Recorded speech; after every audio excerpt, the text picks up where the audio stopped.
So the check engine light came on the old Golf here the other day, and I thought I'd do a little troubleshooting before I take it to the dealership.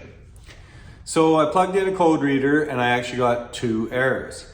I got a P2270 O2 sensor signal stuck lean, bank 1 sensor 2, and I got a P0137, which is O2 sensor low voltage, bank 1 sensor 2.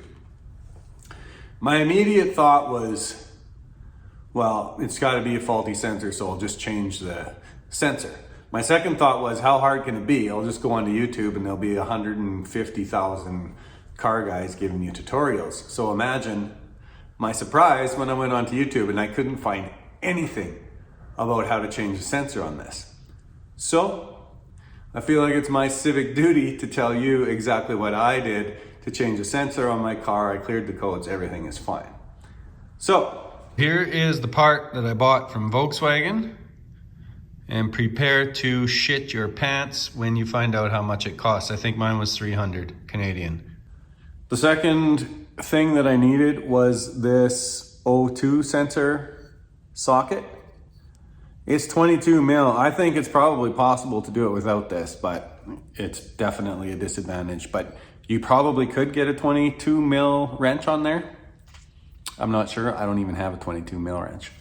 And this socket I just ordered on Amazon, came the next day. I think it was somewhere around 20 bucks. Now, let's make this very clear. I am not a mechanic.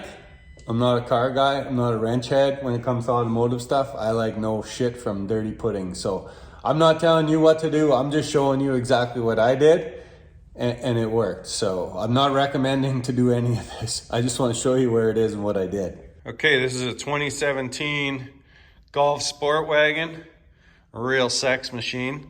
It's a 1.8 liter engine. So in finding the O2 sensor, here's the connector up here. This just pops out like super easy.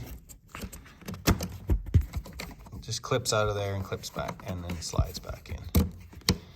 You can see I have the new one on already. So following this line down, we go to the back of the engine. And down in there is your O2 sensor.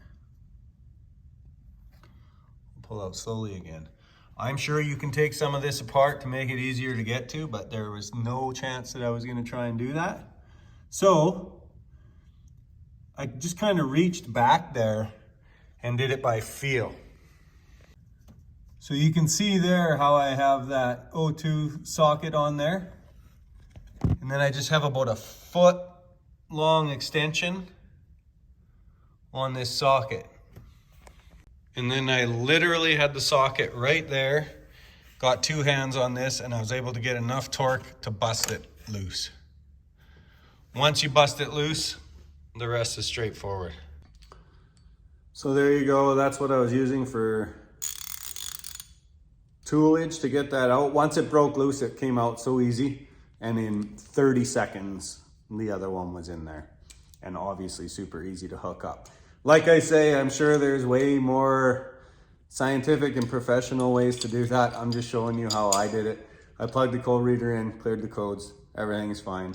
Engine light doesn't come back on, so all is good. I hope you appreciate it. I hope this helps you out. Just kind of navigate it through there because I couldn't find anything on YouTube. Thanks for watching.